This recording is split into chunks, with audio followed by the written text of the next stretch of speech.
एक बंदा ना यूरोप चो आया साढ़े इत्थे ना ते पैसा पूसा चंगा कमा के लिया। अच्छा यार मैनू गल चेते आ गई है। कई बंदे ना अक्सर वीडियो दे विच ना मैनू कमेंट्स करते रहंदे ने या व्हाट्सएप ते आंदे ने भी तुहाडा यूट्यूब चैनल है वे, तो उन्होंने मैं दसना चाहना शाहद चीमे के नाँ ते मेरा यूट्यूब चैनल बनया वे और सर्च करो तो बहुत सारिया मेरिया वीडियो उत्थे आ जाणगियां। ते तुहाडी मेहरबानी उधर भी जाया करो माड़ा जिहा यार, उधर भी थोड़ा जिहा मेरी मदद करो जितों मैनू भी कोई थोड़ा बहुत फ़ायदा हो जाए।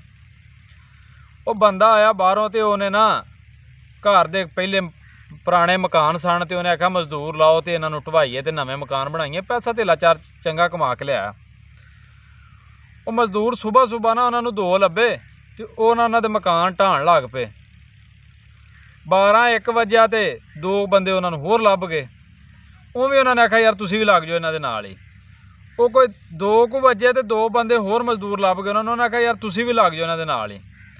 शामी 6 वजे जो हटन लगे ना तो उन्हें ना 6 बंदियां नूं कढ़िया तो 1000 रुपया देता। 1000 रुपये जो दिहाड़ी मुक्की सी उन्हां नाल 1000 देता। वो जिहड़े सुबह वाले सन ना उन्हां नाल उन्हें मुकाया सी तुहाडे नाल भी 1000 रुपया दिहाड़ी तुहानूं दियां दा। वो दोवें बंदे लड़ पे। उन्हें आख्या यार गल ये जिहड़ा बाहरों मुंडा आया सी ना उन्हें आख्या भी तुहानूं तुहाडा हक मिल गया ना तो तुहाडी लड़ाई करदी। उन्हें आख्या जी ये अद्धी दिहाड़ी तो बाद आए ने, कई ने उन्हें तीसरा हिस्सा दिहाड़ी का लाया, उन्होंने भी तुसीं 1000 देता। उन्हें आख्या यार वो उन्हां दा ते मेरा मसला वे, उन्होंने अगर वध दे रहा तो मैं अपनी खुशी नाल दे रहा वां, तुहानूं तुहाडा हक पूरा मिल गया तो तुहाडी लड़ाई नहीं बनदी। अच्छा यार गल तुहानूं यही दस्सण दा मकसद है भी उन्होंने वाहवा सारी बहस की दोवां बंदियां ने भी इन्हां नूं वध क्यों दे रहे हैं। साडी कौम इन्ना करके ही पिछे रह गई है भी असीं ना ये चाहते भी दूसरे का फायदा ना होवे।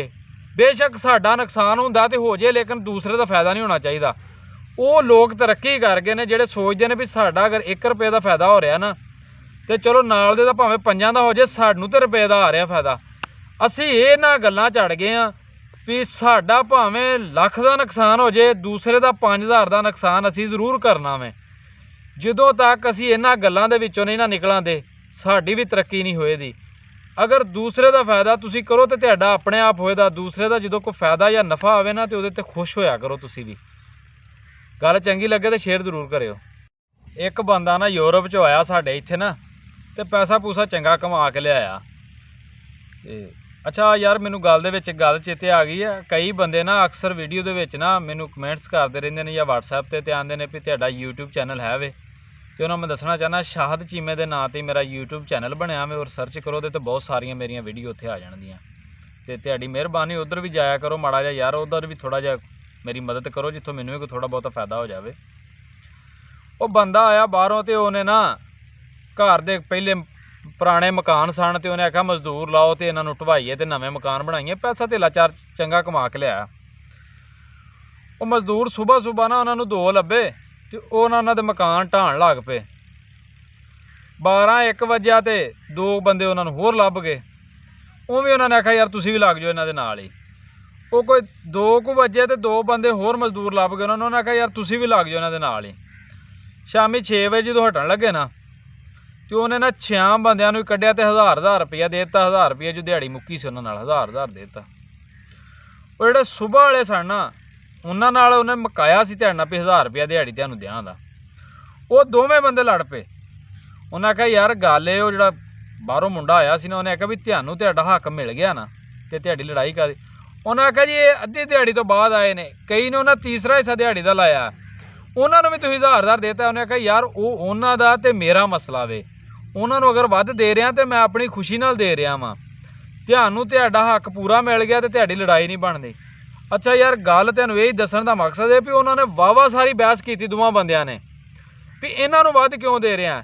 साडी कौम इन्ना करके ही पिछे रह गई है भी असीं ना ये चाहते भी दूसरे का फायदा ना होवे। बेशक साडा नुकसान हुंदा ते हो जाए लेकिन दूसरे का फायदा नहीं होना चाहिए। वो लोग तरक्की कर गए ने जिहड़े सोचते हैं भी साडा अगर 1 रुपये का फायदा हो रहा ना तो चलो नाल दे तां भावें 5 का हो जाए, सानूं तो रुपये का आ रहा फायदा। असीं ये ना गल्लां झड़ गए हाँ भी साडा भावें लख का नुकसान हो जाए दूसरे का 5000 का नुकसान असीं जरूर करना वे। जदों तक असीं इन्हां गल्लां दे विचों नहीं ना निकलांदे साडी भी तरक्की नहीं होएगी। अगर दूसरे का फायदा तुसीं करो तो तुहाडा अपने आप होएगा, दूसरे का जदों कोई फायदा या नफ़ा आवे ना तो उहदे ते खुश होया करो। तुसीं भी ਗੱਲ ਚੰਗੀ ਲੱਗੇ ਤਾਂ ਸ਼ੇਅਰ ਜ਼ਰੂਰ ਕਰਿਓ।